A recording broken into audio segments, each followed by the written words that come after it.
What the mean of principle? तो principle सीधा सा मतलब है it is a guidance of rule and regulation. तो हम यहाँ पे बात कर रहे हैं कि अगर कहीं भी किसी प्रिंसिपल का वहाँ पर यूज़ किया जाए तो उसका क्या इंपॉर्टेंस होगा। मैं कभी भी बिजनेस पढ़ाता हूँ तो आप इस चीज़ को ध्यान में रखो, एक वर्ड आता रहता है फीचर्स एंड इम्पॉर्टेंस।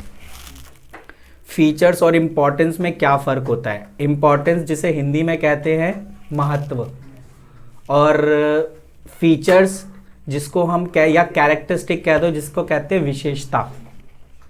मेरी बात समझ में आई? अब ये इन दोनों में डिफरेंस ऑफ फ़र्क क्या है वो मैं प्रॉपर तरीके से बता देता हूँ। जैसे सपोज करो अगर मैं ये मार्केट में ये डस्टर बेच रहा हूँ तो अभी मैं इसके इम्पोर्टेंस के बारे में नहीं बताऊंगा, इसके फीचर्स के बारे में बताऊंगा।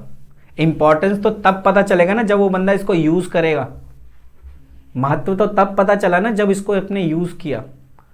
तो फीचर्स याद रखना, और इसीलिए जब आप बुक पढ़ोगे ना सबसे पहले फीचर्स होता है उसके बाद इम्पोर्टेंस होती है। तो और ये भी दूसरी वजह ये भी है कि इम्पोर्टेंस और फीचर्स कहीं ना कहीं सिमिलर पाए जाते हैं। एक एग्जांपल देते हैं, ये डस्टर है, मैंने बोला कि भाई देखो ये बहुत बढ़िया डस्टर है, आप इससे वाइट बोर्ड पे जो भी लिखे होगे, अब मैंने अगर झूठ बोल दिया, चलो मैं झूठ भी बोल देता हूँ कि इसमें आप जो है ना परमानेंट मार्कर से भी मिटा सकते हो, जबकि ऐसा पॉसिबल है नहीं, लेकिन मैंने झूठ बोल दिया कि आप ये इतनी ज़्यादा अच्छी है कि आप इससे परमानेंट मार्कर भी मिटा सकते हो। बाकी आप वाइट बोर्ड पे जो भी लिखो जो परमानेंट नहीं है वो तो मिटेगा ही मिटेगा, प्लस परमानेंट। मैंने आपको इसके दो फीचर्स बताए। अब उस बंदे ने इसका इस्तेमाल किया, इसका यूज़ किया, और यूज़ करने के बाद जब वो वाइट बोर्ड पे लिखता है तो नॉर्मल वाला तो मिट गया, परमानेंट वाला नहीं मिट पाया। तो जो मैच खा गया वो इंपॉर्टेंस हो गया कि हाँ हाँ हाँ ये इससे जो है ना वाइट पे जो भी आप लिखोगे ना वो मिट जाएगा, और जो नहीं मैच खाया वो लिमिटेशन में चला गया कि यार इसकी कमी क्या थी कि ये परमानेंट मार्कर को नहीं मिटाता। समझ में आई मेरी बाजू में कहना? ऐसे ही मैनेजमेंट का काम है। पहले मैनेजमेंट किसी भी कंपनी में कोई भी चीज़ है तो सबसे पहले उसके फीचर्स के बारे में बताया जाता है कि मैनेजमेंट यहाँ पे क्या क्या काम कर सकता है। क्योंकि आप किसी ऐसे पढ़े लिखे के पास जाओगे, कहोगे मैं एक छोटा सा बिजनेस खोलना चाहता हूँ, बताओ मैं क्या क्या स्ट्रैटेजी अपनाऊँ कि मेरा ग्रो जो है ना, देखो इसके लिए भी पैसे लगता है, किसी से सजेशन लेने जाते हो तो वो कहता है भाई देख मैं सजेशन दूंगा और उसको फॉलो भी करियो। बहुत से बंदे हैं क्या नाम है बढ़िया गाइडेंस देने वाले। आज संडे देखो सेमिनार लगा होगा ITO में, तालकटोरा स्टेडियम वगैरह में। तो ये जो होते हैं बड़े मोटिवेटेड स्पीकर जो होते हैं ना, वो एक तरह से साइड बाय साइड बिजनेस भी करते हैं, आपको समझाते हैं कि आप अपने बिजनेस में ऐसा ऐसा काम करिए, काम चल जाएगा, ठीक है ना। तो उनका काम, और उन बदले में कहते हैं मेरे को इतना 30% चाहिए, अगर तेरा इस साल का रेवेन्यू इतना हुआ ना तो मेरे को 30% दियो, क्योंकि मैंने तेरा, अगर मैं तेरे को 100 करोड़ का अगर रेवेन्यू करवा रहा हूँ, 30% 30 करोड़ मुझे दे रहा तो क्या दिक्कत है, 70 करोड़ का कर रहा है। और जब मैं तेरे को सजेशन नहीं दिया उस समय तू 5 करोड़ भी नहीं कमा रहा था, है ना। फ़र्क समझ में आ रहा है? तो ऐसे पढ़े लिखे लोगों के पास जाओगे तो थोड़ा चार्ज भी करते हैं। तो यहाँ पर वही है कि आप किसी मैनेजमेंट को अपनी कंपनी में फॉलो किया, और फॉलो करने से आपको क्या क्या इंपॉर्टेंस का सामना करना पड़ा ये। अब मैं आपको इतनी डीपली क्यों बता रहा हूँ, जब आप केस स्टडी को पढ़ोगे ना तो देखना कि वो केस स्टडी में उसने उस मैनेजमेंट को अप्लाई किया है, अप्लाई करने से पहले की बात कर रहा है। जैसे मैं कह रहा हूँ कि एक रौनक नाम का व्यक्ति है, वो अपने कंपनी में इस मैनेजमेंट को अप्लाई करना चाहता है, किया नहीं है, करना चाहता है। वर्ड समझोगे तो फर्क में आ जाएगा। अगर ये लिखा होता उसने अप्लाई किया था, उससे ये बेनिफिट हुआ, तो बताओ इसके 3 इंपॉर्टेंस क्या है। इंपॉर्टेंस भी नहीं लिखेगा, इंपॉर्टेंस बोलेगा, समझ है इंपॉर्टेंस ही। और अगर उससे पहले अप्लाई नहीं किया उसने, अभी वो करना चाहता है, तो वो उसकी इंपॉर्टेंस की बात नहीं कर रहा, वो फीचर्स की बात कर रहा है, ठीक है ना। तो ये फ़र्क होते हैं। और फिर मैंने कहा लिमिटेशन, जब उस इंपॉर्टेंस में वो चीज़ें मैच नहीं करती ना, जो जो फीचर्स उसने बताए थे, तो वो सारे चले जाते हैं लिमिटेशंस। क्लियर है? वो सारी चीज़ें इसमें करेंगे। तो फटाफट आप पॉइंट्स लिखते जाओ, इसलिए मैंने आपको कहा सिर्फ कॉपी पेन आप लेके बैठो, बुक की तो ज़रूरत नहीं, क्योंकि हर एक बुक में मेरे पास पूनम गांधी की बुक है, मैं पूनम गांधी की बुक से पढ़ा रहा हूँ और बहुत अच्छी बुक है। नंबर 1 लिखो, प्रोवाइडिंग अभी आप इंपॉर्टेंस में पहली हेडिंग लिखो, प्रोवाइडिंग मैनेजर्स विद यूजफुल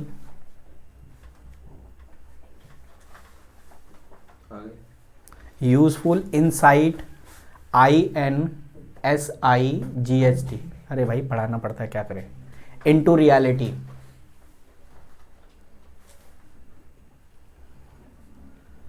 कोई बता सकता है इसका मतलब क्या है? यानी आपको एक राइट डिसीजन देने में, क्योंकि अगर आपने जो रियलिटी में जो चीज़ को आपने प्रॉपर चाहिए उसको एक उस वे पे जाने के लिए आपको एक प्रॉपरली मैनेजमेंट की तो हेल्प से ये चीज़ पॉसिबल हो सकता है, अगर उस चीज़ को रियलिटी में चाहते हो तो। कि मेरा एक टारगेट है कि मैं इतना सेल करूँगा, तो अब उसको रियलिटी में करने के लिए कहीं ना कहीं मैनेजमेंट की तो ज़रूरत पड़ेगी। नंबर 2 लिखो, ये हर जगह इस्तेमाल होता है इस लाइन को, और इस लाइन का मतलब है ऑप्टिमम यूटिलाइजेशन ऑफ रिसोर्सेस। ये लाइन आपको बहुत जगह मिलेंगी, बहुत से चैप्टर में मिलेंगे, इकोनॉमिक्स में भी मिलता है। Optimum utilisation of resources, optimum utilisation. Spelling अगर किसी को नहीं पता तो बता देना भाई, मैं स्पेलिंग बता दूंगा, घबराना नहीं, कोई ये मत सोचना कि क्या नाम है ये में हो। ऑफ रिसोर्सेस यानी आपके पास जो रिसोर्सेज पड़े हैं, चाहे वो ह्यूमन रिसोर्सेज है या आपके रॉ मटेरियल वगैरह पड़े, उसका अच्छे से इस्तेमाल करना। ह्यूमन रिसोर्सेज का मतलब यही हो गया कि ज़रूरत 4 लोगों की है आपकी कंपनी में, आप 6 को हायर कर बैठे हो और 2 को फालतू में लेके बैठे हुए हो, उसका कोई काम ही नहीं है, फिर भी लेके आप अपना कॉस्ट ही तो बढ़ा रहे हो और क्या कर रहे हो। और वो जो 4 बैठे उसको कैसे इस्तेमाल में लाना है। 8 घंटे है, अब वो बंदा 6 घंटा खाली बैठा रहता है और लास्ट के जब 2 घंटे छुट्टी रहती है तब उसको एक काम दे देते हो। अब वो काम करने में 8 से 9 लगा दे, मतलब है ना कि 8 से 9 घंटे हो जाते हैं, 3 मतलब समझो 2 घंटे ही बाद उसकी छुट्टी होने वाली है, 3 घंटे का दे देते हो। वो बंदा परेशान हो जाता है, कहता है 6 घंटे तक तो मेरे को कोई काम मिला नहीं, बैठे परेशान हो गया मैं तो, और जब मेरी छुट्टी होने वाली है तो बॉस आके कहता है ये वाला काम कर दे, और वो काम करने बैठा तो जहाँ मेरी छुट्टी होनी थी 1 घंटा मेरा और एक्स्ट्रा लग गया। तो वो जो ह्यूमन बंदा है, जो काम करने वाला लेबर है, जिसे हम पर्सनल कहते हैं, डबल एन आ जाता है उसमें। वो एक पर्सनल व्यक्तिगत होता है और एक पर्सनल होता है जो कि एक मजदूर को यानी लेबर को बताता है, एक प्रॉपरली वहाँ के एम्प्लॉय को रिप्रेजेंट करता है, ठीक है ना। तो अब इससे क्या होगा, वो बंदे के माइंड में ये इंटेंशन होगी यार यहाँ पर अच्छा काम नहीं हो रहा, मेरे को 8 घंटे के अंदर काम मिला नहीं और जब मैं जा रहा हूँ तब मेरे को काम दे रहे हो। यानी आप अपने ह्यूमन रिसोर्सेज को अच्छे से इस्तेमाल नहीं कर रहे हो, वेस्टेज ज़्यादा कर रहे हो आप। तो इस चीज़ को मैनेजमेंट लगाम लगाता है जब आप गाइडेंस वगैरह पूरा पर रूल रेगुलेशन बना। तीसरा पॉइंट है scientific decision.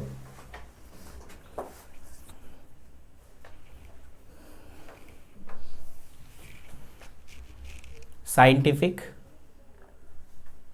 Decision. Number 4 effective administration,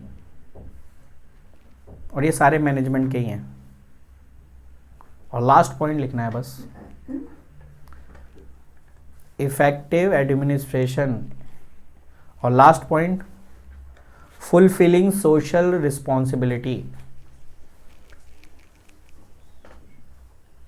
बस 5 हो गया, बहुत है।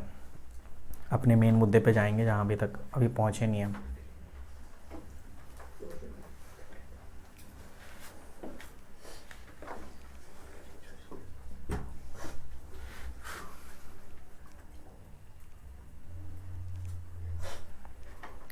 चलो हेनरी फ्योल के बारे में थोड़ा सा लिखते हैं। हेनरी फ्योल का हेडिंग डालो, फ्योल ही लिख लो, FAYOL।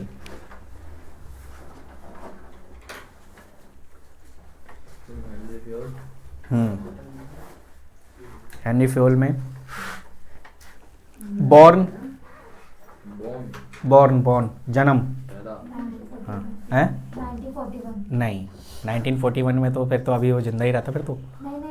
1841, यस 1841, 1841, ठीक है। अब वो कौन सी कंपनी में काम करता था? Coal mining company. Coal mining, हाँ, working in coal mining company. Coal mining ठीक है, ओके। और इसे हम फादर ऑफ मैनेजमेंट स्टडी भी बोलते हैं। इनका एक तरह से अगर आपसे एक स्टेटमेंट लिख दें कि who is the father of management study, अब उसमें टेलर भी हो सकता है, ये भी है, लेकिन नाम इसी का चलता है, फादर ऑफ मैनेजमेंट स्टडीज। तो हेनरी फ्यूल, जैसा कि हमने 1841 में ये बॉर्न हुआ, एक इंजीनियर था कोल माइनिंग कंपनी में, ठीक है। और फिर इसने जो है, मैं इतनी सारी कहानी सिर्फ नहीं लिखा रहा, सिर्फ इम्पोर्टेंट बता रहा हूँ इसमें, इंजीनियरिंग का काम करता था। 1860 में इसे डिग्री मिल गई, भाई 1841 में जन्म हुआ, 20 साल बाद इसको डिग्री भी मिल गई। उसके बाद कोल माइनिंग में काम कर रहा था। इसको एक चैलेंज दिया गया, चैलेंज ये था कि उसको अपनी एक मैनेजमेंट टेक्निक्स के हिसाब से ना उसी कंपनी को आगे ले जाना है, क्योंकि उसकी जो था फाइनेंशियल बैकग्राउंड उसका थोड़ा सा लो था, हाँ, उसको उस तरीके से मैनेज करना था, और उस बंदे ने उसको मैनेज किया और अच्छे से परफॉर्म किया। तो फिर उसी के प्रिंसिपल्स को अब हम आज फॉलो करते हैं, ठीक है ना। चलिए, तो वो कौन कौन से प्रिंसिपल्स हैं वो लिखते जाते हैं। हेडिंग डालिए प्रिंसिपल्स। हाँ नहीं, वो तो फ्यूल्स के बारे में पढ़ रहे, तो फ्यूल्स का ही है पूरा प्रिंसिपल्स। इसके प्रिंसिपल्स क्या आते हैं, कोई बता सकता है पहला क्या है? क्या बात है, क्या बात है, division of work first. Yes, division of work आपके माइंड में अगर आप इसमें बना के भी लिखना चाहो तो बस यही है कि जब हम किसी भी काम को करते हैं तो सबसे पहले उस काम को बांट लिया जाए कि कौन, अगर 4 लोग हैं तो 4 लोगों के हिस्से में कितना कितना काम आएगा। क्योंकि अगर काम को बांटोगे नहीं, काम फिर एक तो प्रॉपर तरीके से होगा नहीं, और या तो इसमें डबलिंग का भी चांसेस है कि एक काम को आप 2 बार भी कर लो। तो आप इस चीज़ से भी बचना है। तो ये डिवीजन ऑफ वर्क इससे प्रॉपर तरीके से काम करा। सेकंड पॉइंट बता दो फिर इसके, बस अथॉरिटी एंड रिस्पॉन्सिबिलिटी है सेकंड पॉइंट, बिल्कुल लिख लीजिए, अथॉरिटी एंड रिस्पॉन्सिबिलिटी। काम को करने के लिए अब ये क्या होता है अथॉरिटी एंड रिस्पॉन्सिबिलिटी, कोई बताएगा मेरे को?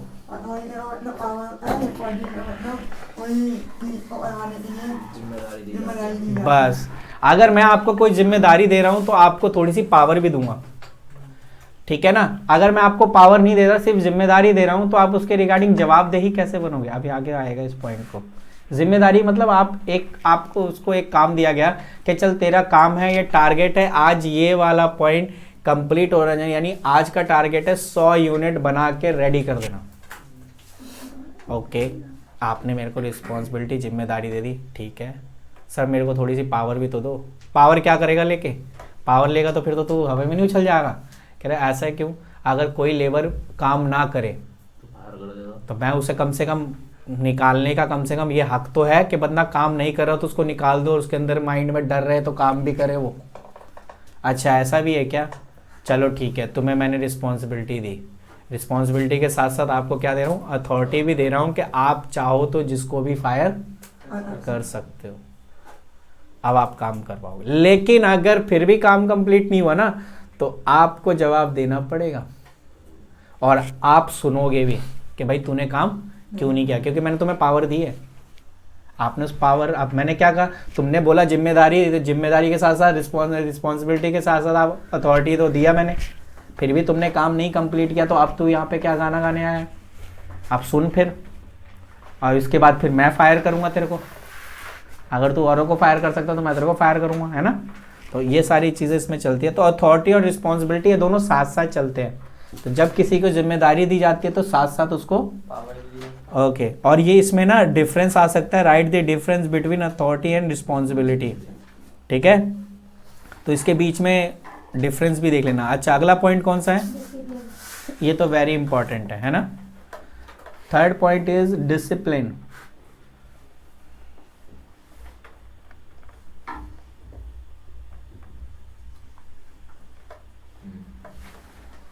एक केस स्टडी है इस पे, इससे पहले का अथॉरिटी एंड रिस्पॉन्सिबिलिटी का। एक बार मैं आपको उस कहानी सुना देता हूँ तो थोड़ा सा आपको थोड़ा सा ध्यान रहे कि इसमें क्या है। कह रहा है the salesman of ABC limited could not achieve his sale target of 1000 unit on equity या इंक्वायरी, सॉरी हाँ इंक्वायरी 8, यानी एक सेल्समैन था ABC लिमिटेड कंपनी का, और उसने जो है अपने टारगेट को अचीव नहीं किया, और उसका अचीव था कि उसे 1000 यूनिट बेचना था, ठीक है ना। On inquiry it and found that he was not allowed to take a decision related to given discount on credit to any of his customer. देखो आपने मेरे को एक जिम्मेदारी तो दे दी कि आज का है आपको 1000 यूनिट बेचना है, लेकिन आप मेरे को एक पावर नहीं दे रहे हो कि मैं सामने वाले को डिस्काउंट दे सकूं। मेरे को दो तो सही।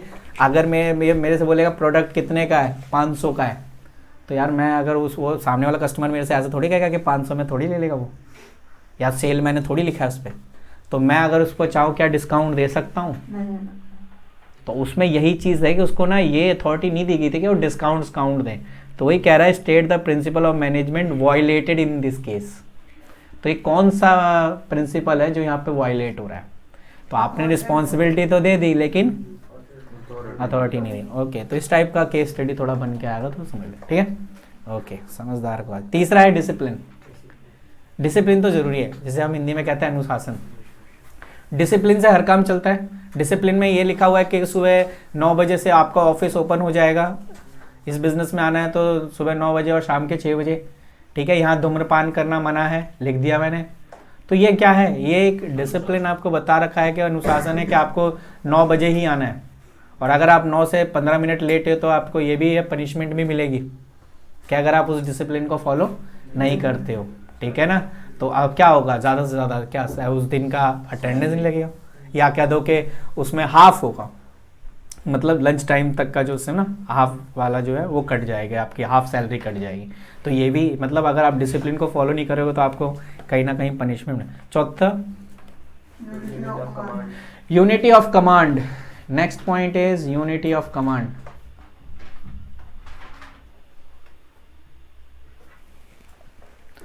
इसका कोई मतलब बताएगा? बिल्कुल, यूनिटी ऑफ कमांड, इकट्ठे मिलके काम नहीं करना। कोई भी कमांड दे, यानी अगर डायरेक्टर हो या कोई भी आपका ऊपर मैनेजर हो, एक बंदे को सिर्फ एक ही काम दे, यूनिटी ऑफ कमांड, ठीक है ना। तो ये इस चीज में आपको प्रॉपर इसमें कहता है, ठीक है। अब जैसे इसमें एग्जांपल लिखा है कि if employ of production department is asked to go slowly in production in maintaining quality standard by the production incharge and sale incharge instruction that the employ fast in the production and to. देखो वही वाली बात होगी ना, ये production का एक manager है, उसने बोला अपने जितने भी एम्प्लॉय भाई अपना अपना प्रोडक्शन थोड़ा सा लो रखो और क्वालिटी भी थोड़ा सा ठीक ठाक, मतलब ऐसे कम वम रखो। वहां से सेल्स मैनेजर फोन कर रहा है, भाई आपके सेल रिटर्न हो रही है, क्यों? क्वालिटी अच्छा नहीं रख रहे, और डिमांड भी आ रही है, उसको पूरा करना है, तो सप्लाई प्रोडक्शन बढ़ाओ। मतलब दो बंदों का कमांड कैसे ले सकता है एक बंदा? या तो बोल दे कि प्रोडक्शन कम कर दे या प्रोडक्शन बढ़ा दे। वो आते वो फोन करते कहता है प्रोडक्शन कम कर दो, और उधर से सेल मैनेजर कह रहा है भाई इतनी सारे ऑर्डर आ रहे हैं प्रोडक्शन बढ़ा। तो मतलब यहाँ पर यूनिटी ऑफ कमांड की क्या है? वायलेशन है, ठीक है ना। अरे वाह, बढ़िया समझदार हो। Next point, unity of direction. यहाँ पे वही है, डायरेक्शन आपको जो दिया जा रहा है वो एक होना चाहिए, एक के थ्रू एक ही डायरेक्शन, ठीक है। चलिए बढ़िया, कितने पॉइंट्स हो गए प्रिंसिपल? हाँ, आज हमारा काम है ये प्रॉपर होना। 6 क्या है? सारे याद करने 14 के 14 याद तो नहीं करने, लेकिन आप उससे अंदाजा तो लगा सकते हो ना क्या पॉइंट होगा। वहाँ केस स्टडी होगा, या आपसे बोल देगा शॉर्ट नोट्स। इस पे 2 टाइप के क्वेश्चंस आते हैं, एक तो right the short notes of this principle, 5 में से किसी 3 पे लिखने के लिए बोल सकता है, या 4 में से 3 पे लिखने के लिए बोल सकता है। शॉर्ट नोट्स में तो आपके लिए मजे है कि उसमें सारे हेडिंग तो लिखे, बस उसको एक्सप्लेन करना है। और केस स्टडी में आपको केस स्टडी समझ के आपको उसमें पढ़ना पड़ेगा कि उसमें क्या है। अगर छोटा केस स्टडी है तो उसमें MCQ के आंसर होंगे, तो MCQ से तो आप पहचान ही लोगे कि ये है, ये होता है, ये होता है, ठीक है ना।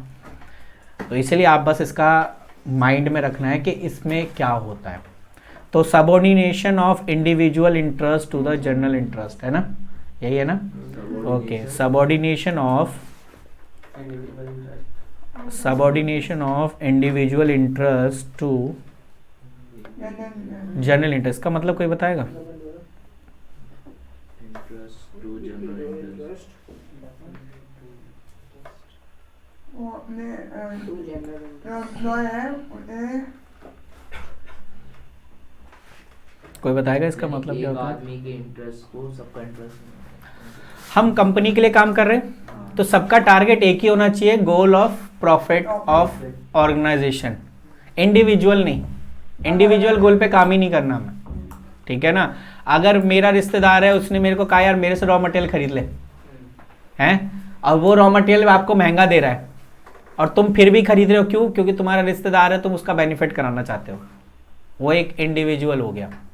आप ऑर्गेनाइजेशन के बारे में थोड़ी सोचा, आप 6-7 कंपनी से और पूछ सकते थे, उनसे रॉ मटेरियल का रेट पूछ सकते थे क्या है, लेकिन आपने ये सब रिश्तेदार से। तो यहाँ पर वायलेट हो गया subordination of individual interest and this. बढ़िया, next point, remuneration of persons, ठीक है। हाँ आगे आ जाएगा, उस स्केलर चेन आगे है, टेंशन मतलब। रेमुनरेशन ऑफ पर्संस, इसका क्या मतलब है? कोई रेमुनरेशन का मतलब होता है भत्ता, यानी सैलरी वेजेस देना ऑफ पर्सन, यानी जो भी, बिल्कुल सही है कि कोई भी एम्प्लॉय है उसको टाइम से पेमेंट करना और फेयरली पेमेंट करना। फेयरली पेमेंट का मतलब समझ रहे हो ना? अगर आप किसी को दिहाड़ी पे रखते हो तो दिहाड़ी के हिसाब से आप उसको पेमेंट करोगे। आपने उससे बोला कि भाई 700 रुपये दिहाड़ी है, ठीक है जी 700 रुपये दिहाड़ी है, आप जब उसकी पेमेंट करने जा रहे हो तो 600 रुपये दे रहे हो, तो गलत है। क्योंकि जब बात आपकी 700 रुपये में हुई है तो 700। दूसरा है पीस रेट पे कोई लोग काम करवाते हैं कि जितना पीस बनेगा उतने हिसाब से पेमेंट होगी। तो अगर पीस रेट में अगर उसने 60 यूनिट बना तो आपको 60 के हिसाब से तो पैसे देने हैं। आप ये थोड़ी सोच लोगे कि नहीं नहीं यार 60 नहीं, ऐसा करता हूँ आज इसे 30 का दे देता हूँ और फिर कहूँगा 30 ना कल ले लियो, ऐसा नहीं होता। अगर आपने बोला है पीस रेट पे आप पैसा दोगे तो, यानी किसी को फेयरली पेमेंट करना। किसी ने ओवर टाइम किया है तो उसको ओवर टाइम का पैसा देना, इसको कहते हैं रेम्यूनरेशन ऑफ पर्संस। चलिए next point is centralisation and decentralisation, केंद्रीयकरण तथा विकेंद्रीकरण। अरे यार हिंदी और इंग्लिश क्या बात है। Centralisation and decentralisation. सेंट्रलाइजेशन मतलब केंद्रीयकरण, यानी जो भी डिसीजन लिया जाएगा वो टॉप के मैनेजमेंट लेंगे। अपने को पता है ना 3 लेवल होते हैं, टॉप मिडल एंड लोअर। तो जो भी डिसीजन लिया जाएगा वो कौन ले रहा है? टॉप लेवल वाले लोग ले रहे हैं, है ना। तो इसे कहते हैं सेंट्रलाइजेशन। जब सेंट्रलाइजेशन से डिसेंट्रलाइजेशन कब होता है? जब वो अपने पावर को आधा आधा बांट दे नीचे के फ्लोर को।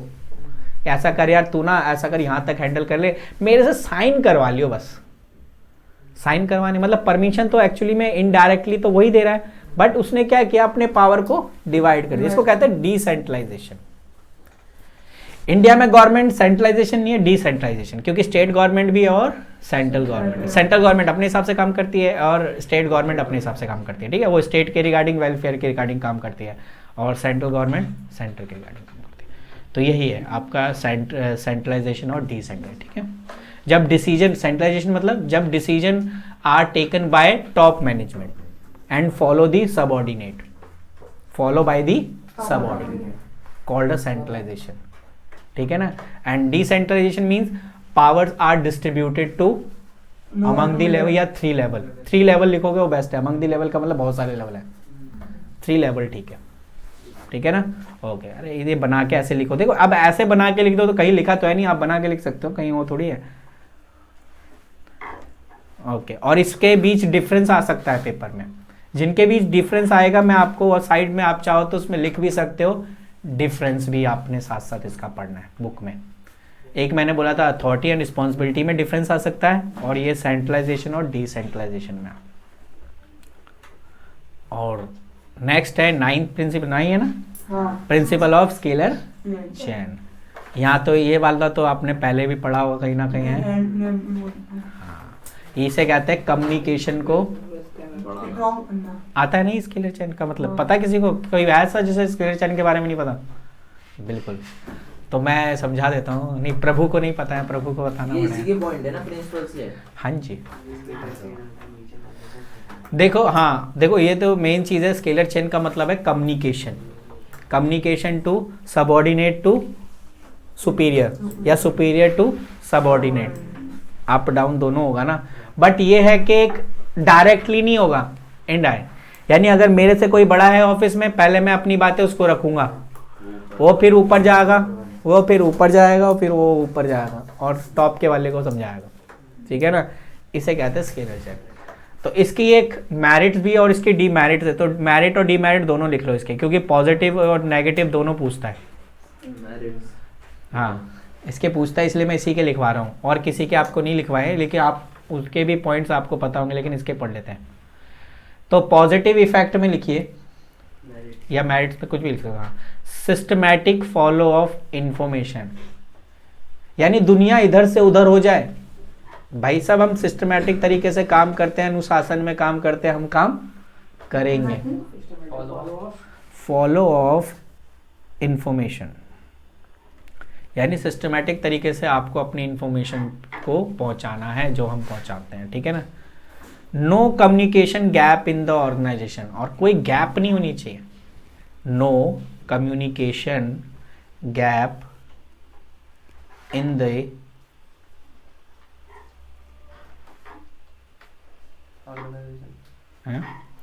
इन द ऑर्गेनाइजेशन, है ना। और कम्युनिकेशन गैप मतलब, कम्युनिकेशन गैप का मतलब ये है कि आप, जैसे मैंने क्या कहा, आपने अपने सुपीरियर को ना बता के आपने डायरेक्ट ही टॉप पे अपनी बात पहुंचा दी, तो जो गैप हो गया ना उसको थोड़ा, लेकिन इसमें एक है गैंग प्लैंक, ठीक है ना। तो ये गैंग प्लैंक के बारे में पूछ लेगा, कहोगे कहाँ लिखा हुआ है, तो फिर वो चीज़ें नहीं। गैंग प्लैंक का मतलब क्या, कोई बता सकता है? गैंग बना के प्लान जैसे अभी मैंने आपको कहा कि आप अपने सुपीरियर, यानी जो सबसे टॉप वाले मैनेजमेंट पे है, एक वर्कर टॉप के मैनेजमेंट से डायरेक्ट बात नहीं कर सकता, लेकिन थ्रू ऑफ गैंग प्लैंक के थ्रू वो इस चीज़ को पॉसिबल कर सकता है। तो अगर आपसे पूछे कि किसके थ्रू ये पॉसिबल कर सकता है, तो आप लिख लो it is a possible by gangplank, ठीक है। किसमें, इसी में कि हाँ, जैसे देखो स्केलर चेन तो ये कहता है कि it is not a possible, ठीक है ना, बट ये मे भी पॉसिबल हो सकता है अकॉर्डिंग टू गैंग प्लैंक। तो आप अपनी तरफ से लिख दो, कोई दिक्कत नहीं। आप अपनी तरफ से क्या नोट्स लिखते हो? It is a possible it में possible direct communicate with CEO।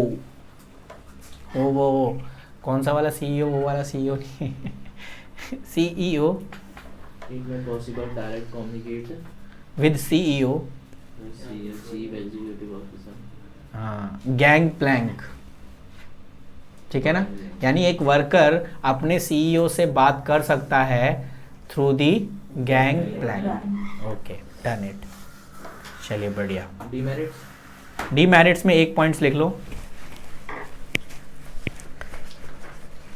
बताओ। No clarity in authority, no clarity in authority, responsibility, relationship.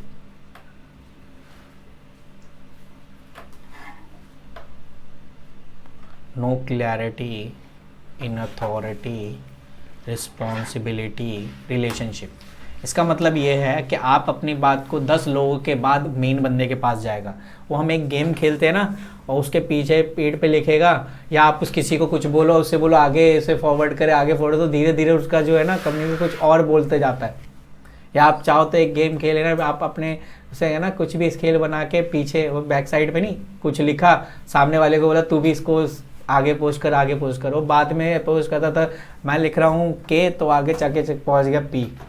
तो ये कह रहा है कि नो क्लैरिटी, ठीक है ना, क्योंकि 10 बंदों से वो बात पहुँचते पहुँचते आई है, बात फिर जो थोड़ी चिपड़ी चिपटी हो जाती है। मैं डायरेक्ट पूछ रहा हूँ, उसने आगे उस बात को इतना मरोड़ चुरोड़ के आगे सुना दिया, कहने की बात नहीं, ठीक है। तो नो क्लैरिटी इन अथॉरिटी, एक एक ही पूछता है वैसे, इसीलिए आप इसको करना। Next point 10th, principle of order. Order, order, yes, ORDER।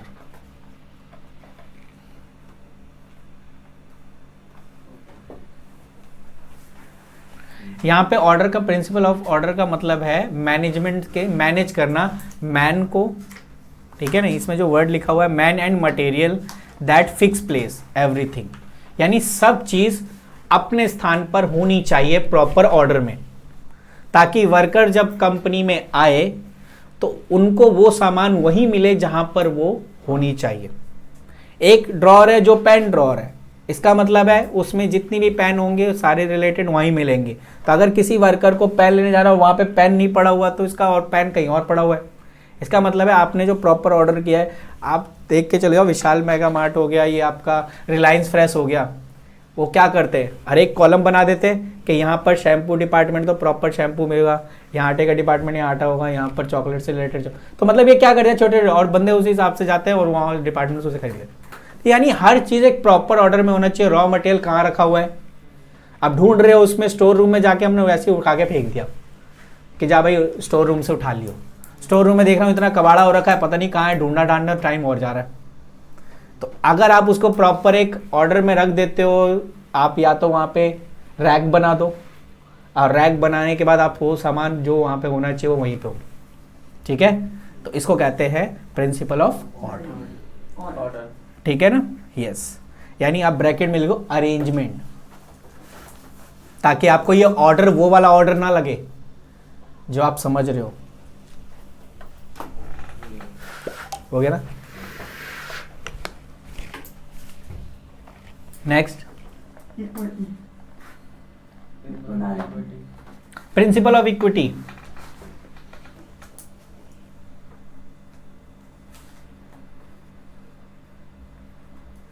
Bracket में लिख लो इक्वल ट्रीटमेंट, आप इससे समझ जाओगे इसका मतलब ये है।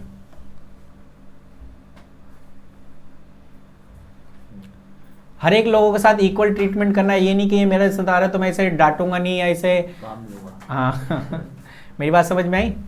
एक बंदा अब तुम्हारे रिश्तेदार से ज्यादा यूनिट बना के रख दिया, तुम उसे शाबाशी नहीं दे रहे हो, और वो तुम्हारे रिश्तेदार थोड़ी सी गलती क्या कर दी तो कह अरे कोई बात नहीं होता है, और जरा सा उसने गलती कर दी, भाई साहब इतना सुना दिया कहने की बात नहीं, मतलब रिश्तेदार वाली भी कहानी उसे सुना दी। फिर यहाँ पर इक्वल जस्टिस तो है ही नहीं, है ना। तो आप जिसके साथ जो भी है फेयर वे में करो, इक्वल जस्टिस करो। जो अगर गलत कर रहा है तो उसको आप सुनाओ, कोई दिक्कत नहीं है, ठीक है ना। लेकिन जो गलत नहीं कर रहा है तो फिर आप उसको भी सुनाए जा रहे हो, या तो आप दोनों को मत सुनाओ। अगर आपने लिखा है, आपने रूल रेगुलेशन बनाया हुआ है कि भाई जो गलत करेगा वो सुनेगा, लेकिन तुम अपने को सुना नहीं रहे, रिश्तेदार है बुरा मान जाएगा, तो वो चीज़ इसके अंदर आ जाती है। ठीक है, तो इसलिए मैंने हेडिंग में लिखवा दिया ताकि जो है इक्वल जस्टिस की बात कर रहा है तो इक्वल जस्टिस में काम हो जाएगा। ठीक है, इसे कहते हैं इक्विटी। ओके, 12 पॉइंट है स्टेबिलिटी ऑफ, हाँ stability of tenure of personal. ये पर्सनल वो वाला पर्सनल नहीं है, PER, हाँ stability of tenure, 10 year, yes TENURE, URE of personal. ये पर्सनल डबल एन वाला है, PERSO डबल एन आता है इसमें। हाँ यहाँ का ये पर्सनल का मतलब है वो एम्प्लॉय, एम्प्लॉय से मतलब है।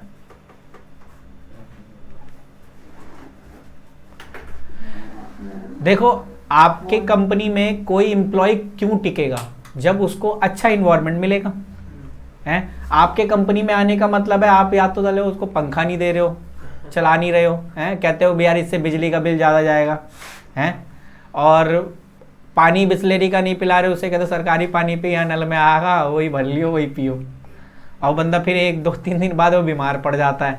अब बीमार पड़ जाता है फिर वो भी बंदा सोचता है यार ये इतना काम चोर बंदा है, इसके यहाँ काम करने का मतलब है कि बीमारी, तो फिर वो ज़्यादा देर तक टिकता नहीं, वो कहीं और चला जाता है, वहाँ उसे अच्छा इन्वायरमेंट मिल रहा है। मतलब यहाँ पर इसका है कि स्टेबिलिटी ऑफ टेन्योर, यानी कोई बंदा आपके यहाँ टिकेगा। देखो नुकसान होता है कि अगर कोई 5 साल से बंदा आपके यहाँ काम कर रहा है छोड़ के जा रहा है, इसका मतलब है आपका 5 साल का एक्सपीरियंस चला गया, फिर एक नया आएगा उसको भी ट्रेनिंग पे खर्चा, तुम्हें लगेगा यार चलना कम सैलरी पे, अबे कम सैलरी पे लेकिन उससे ऐसा बढ़िया काम थोड़ी कर रहा है, मैं उस पर ट्रस्ट भी तो कर सकता था यार, उसमें गलती नहीं हो सकती, इसमें तो हो सकती है, हाँ या ना। तो आप ये देखो, मैं आपको एक स्टोरी इसमें सुनाता हूँ। एक मेरा फ्रेंड था, वो ना छपाई का काम करता था, और क्या नाम है जो कपड़े नहीं कॉटन के कपड़े, उस पर छपाई का काम करता था, प्रिंटिंग वाला। तो उसमें क्या हुआ, गलती से उसने एक डिज़ाइन अलग बना दिया, जबकि अप्रूवल दूसरा डिज़ाइन हुआ था। रात में काम कर रहा था, 12 बजे काम करवा रहे थे उससे, और नींद में क्या हुआ उसने दूसरा प्रिंट छाप दिया पूरे थान पे, पूरे थान पे।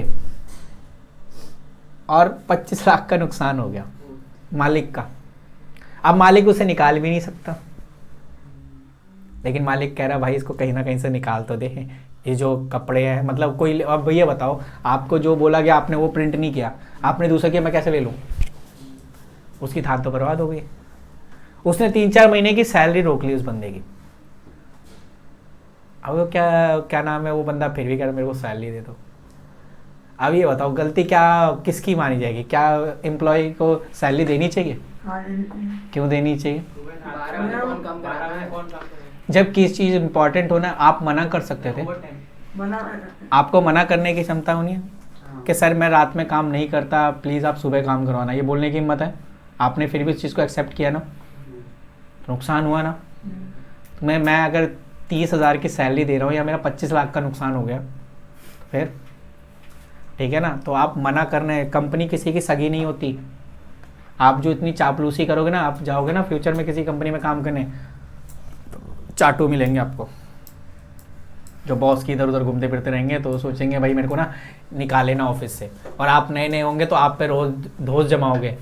तो अगर आप सहने वाले बंदे हो तो बच जाओगे। सहने वाले बंदे होंगे, सहने का मतलब है कोई बात नहीं यार छोड़ना, एक्सपीरियंस ले रहा हूँ, 1 साल बाद मैं निकल जाऊँगा। तो अगर यही सोच के अगर वहाँ पे सह गए तो फिर मुबारक है। और अगर आप सहने वाले बंदे नहीं हो कि नहीं भाई ये तो मेरी पर्सनल उस पर ठेस पहुँची है, हाँ ईगो पे, अब तो नहीं मैं जा रहा हूँ छोड़ के, तो बेटा तुम यही करते रहोगे आगे की कंपनी में भी, क्योंकि वो चाहते ही नहीं नया बंदा यहाँ टिके ज़्यादा देर तक। टिक जाएगा तो फिर उसकी वैल्यू कम हो जाएगी जो पुराना है, ठीक है ना। तो ये चीज़ चलती रहती है। नेक्स्ट पॉइंट क्या है? 13 पॉइंट है इनिशिएटिव। कोई काम अच्छा, कोई बंदा अच्छा काम कर रहा है तो इनिशिएट करना चाहिए, प्रोत्साहित करना चाहिए। हाँ? प्रेरित करना चाहिए। अच्छा प्रेरित नहीं बोल रहा मैं। हाँ इनिशिएटिव। भाई स्पेलिंग नहीं आती तो बता देना। यानी जो बंदा अच्छा काम कर रहा है या उसने कुछ अच्छा सोचा है, तो हम उसको इस तरीके से नहीं निकाल सकते चल भाई 2 करोड़ के एम्प्लॉय तू बस मुझे बताएगा या तू अपना सजेशन मुझे देगा, ऐसा नहीं हो सकता। आप इनिशिएट करो, अच्छा इतना बढ़िया काम किया यार तूने, यार कोई बात नहीं मैं इस पे काम सोचूंगा, उसके बाद बताऊंगा, अगर कोई गलती नहीं हुई तो ये छप जाएगा तुम्हारा। और लास्ट पॉइंट, इसका क्या मतलब होता है? जो मतलब एम्प्लॉय है उनमें काम के प्रति स्पिरिट जगाना। यस, स्पिरिट हो गया, और ग्रुप में काम करना। हर एक का मोटिव एक ही होना चाहिए, कंपनी के रिगार्डिंग काम करना, पर्सनली नहीं लेगा कोई काम, ठीक है ना। वो पता चले कि यार नहीं मैं अच्छा काम करता हूँ तो मैं ना मालिक की नज़रों में आ जाऊंगा, ऐसा नहीं होना चाहिए। हाँ ESPRIT स्पिरिट, अरे कोई बात नहीं होता है, प्राइड लिखा था। ओके चलो ये तो हो गया हेनरी फ्यूल का। चलिए प्रिंसिपल की बात करें। नेक्स्ट प्रिंसिपल है साइंटिफिक मैनेजमेंट प्रिंसिपल। तो साइंटिफिक मैनेजमेंट लिख लो बस।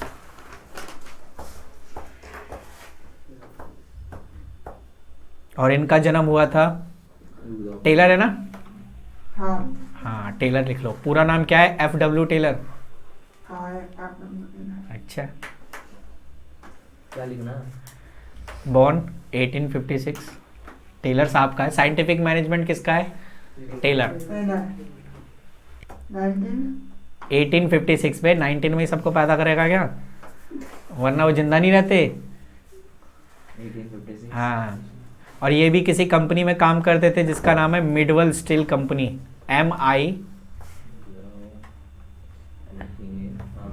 Working in medieval, MIDVAL, medieval steel company. ये भी इंजीनियर ही था। सालों में हमारी जिंदगी खराब कर दी। हैं? Steel company. हाँ वही वही वही। लोग जिंदगी बनाते हैं, खराब कर दी। चलो इसके भी प्रिंसिपल पढ़ लेते हैं क्योंकि इसमें प्रिंसिपल ही पूछता है। तो इसके भी प्रिंसिपल है, इसके तो बहुत कम है, थोड़े से हैं। बताओ भैया। तो इसके 4 प्रिंसिपल है। Number 1, science not a rule of thumb. Science not rule of thumb.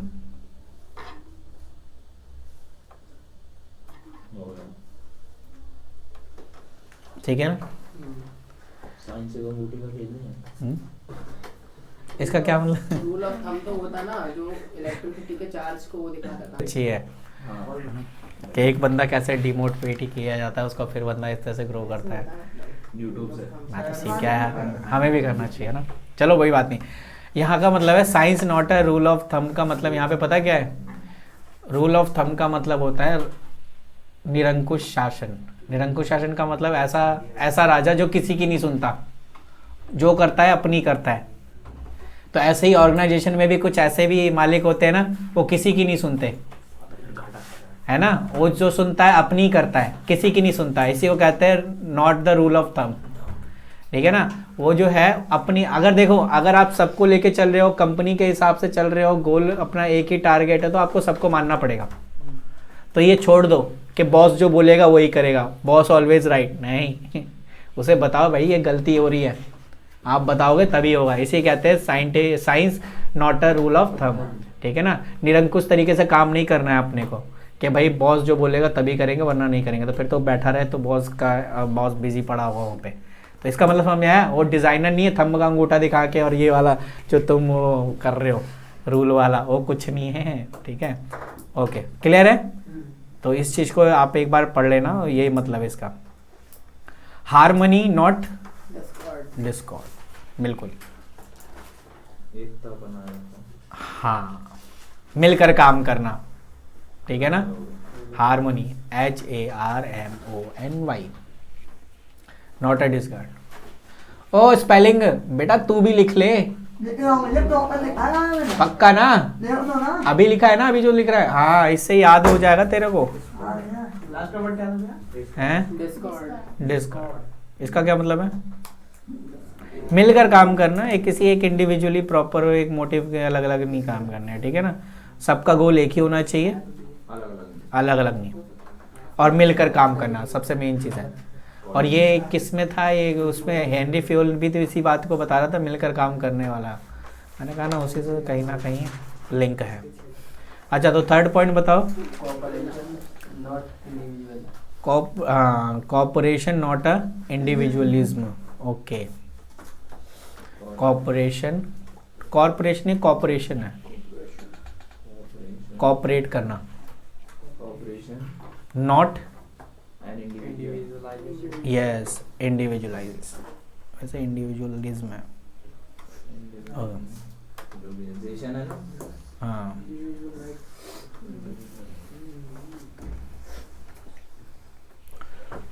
Corporation एक अकेला बंदा नहीं। हाँ व्यक्तिगत रूप से कोई बंदा काम नहीं करेगा, जो भी काम करेगा मिलकर काम करना, ठीक है ना। हार्मनी में। हाँ वो हारमोनी वाला तो होता है कि प्रॉपर सबों की सोच जो होनी चाहिए क्या होनी चाहिए, एक ही के अकॉर्डिंग होनी चाहिए, एक गोल के अकॉर्डिंग होनी चाहिए, कोई अलग नहीं काम कर सकता। और यहाँ कॉपरेशन का मतलब कोऑर्डिनेशन, साथ में काम करना, ये मतलब है थोड़ा सा। अरे बताओ भाई। ये कोऑपरेशन और इंडिविजुअलिज्म यहीं पे खत्म है ना। हाँ अरे भाई आता है, अरे प्रभु को सब आता है। चलिए fourth point, development of worker, development of worker to their greatest, their greatest efficiency and prosperity, prosperity बिल्कुल। इसका मतलब वर्कर को अच्छे वेजेस देना। हाँ एफिशिएंसी कहीं ना कहीं आप देखो, एफिशिएंसी कहीं ना कहीं हो तो ज़रूरी है ना। वर्कर को एक तो वो क्या, अगर वो अच्छा कुछ कर रहा है तो उसको प्रोत्साहित करना, या अगर वो कोई ऐसा चीज़ लेके आया है या कुछ आइडिया लेके आया है आपके पास, तो आप उसे इस तरीके से नहीं भगा सकते, चल भाई तेरे आइडिया थोड़ी लूँगा मैं, देखेंगे मैं अपना करूँगा जो करूँगा, ठीक है ना। तो development of worker and their great efficiency, यानी जो इस तरीके से वो काम कर रहा है उसको प्रॉपर मोटिवेट करना, और अगर वो कुछ नया आइडिया आया तो उसको प्रॉपर उसकी चीज़ों को सुनना, क्योंकि आप वर्कर की सुनोगे तभी वर्कर आपकी सुनेगा, ठीक है ना। गुड, हाँ जी।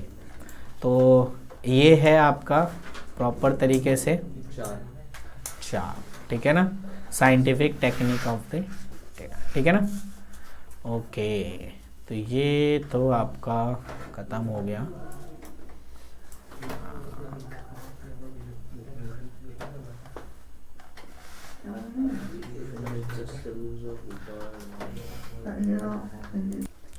डेफिनेशन लिखवाओ इसकी। मीनिंग लिख रहे हैं, डेफिनेशन नहीं। टाइम स्टडी, इसकी थोड़ी सी मीनिंग लिख लो ताकि आप इसमें बीच डिफरेंस फाइंड कर सको।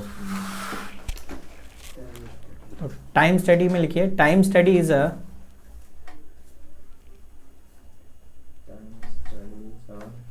conducted to find out the standard time for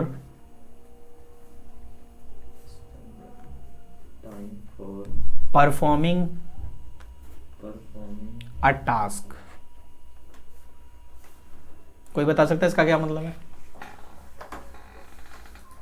यानी एक काम करने के लिए आपको एक काम करने के लिए स्टैंडर्ड टाइम दिया गया। स्टैंडर्ड टाइम का मतलब है एक आपको टाइम भी दिया गया कि सपोज करो 1 घंटे में आपको ये चीज़ कंप्लीट करनी है, तो ये जो टाइम दिया गया है और इसमें हम स्टडी करेंगे कि उस बंदे ने उसे 1 घंटे में उस काम को किया या नहीं किया, या अगर लगता है कि नहीं चाहिए एक काम 1 घंटे में नहीं हो सकता, 1.5 घंटे में हो सकता है, तो हम वो स्टडी कर रहे हैं।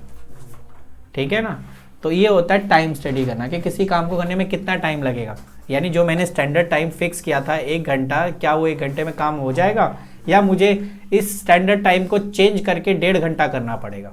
और फिर अगर कोई एम्प्लॉय 2 घंटे में काम करता है तो उसकी सैलरी काट लूँगा, क्योंकि जब ये काम 1.5 घंटे में हो सकता था तो तू उसे 2 घंटा क्यों कर रहा। ये होता है टाइम स्टडी। मोशन स्टडी देखिए, मोशन स्टडी में लिखिए, motion study is conducted to find out total movements of workers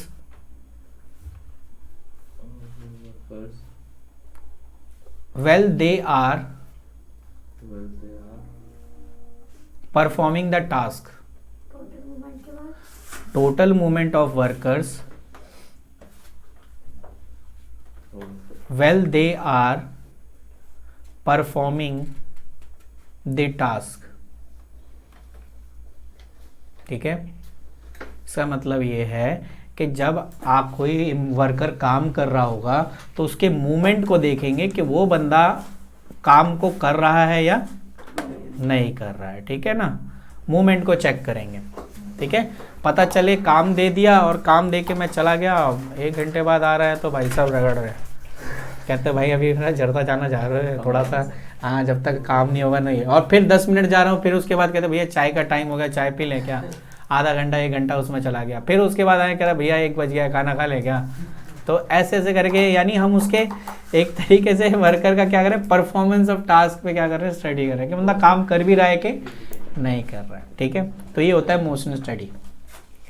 चलिए, और ये मैं आपको होमवर्क देता हूं कि टेलर और फ्यूल के प्रिंसिपल में क्या डिफरेंस है, और ये डायरेक्ट क्वेश्चन आएगा, इसमें कोई केस स्टडी नहीं मिलता। Write the difference between Taylor and fuel.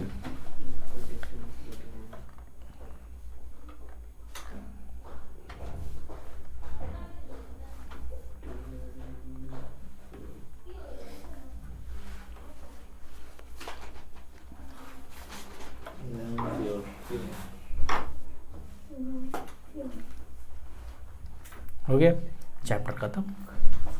5 minute rest करते हैं, उसके बाद हम करेंगे अगला चैप्टर। ठीक है?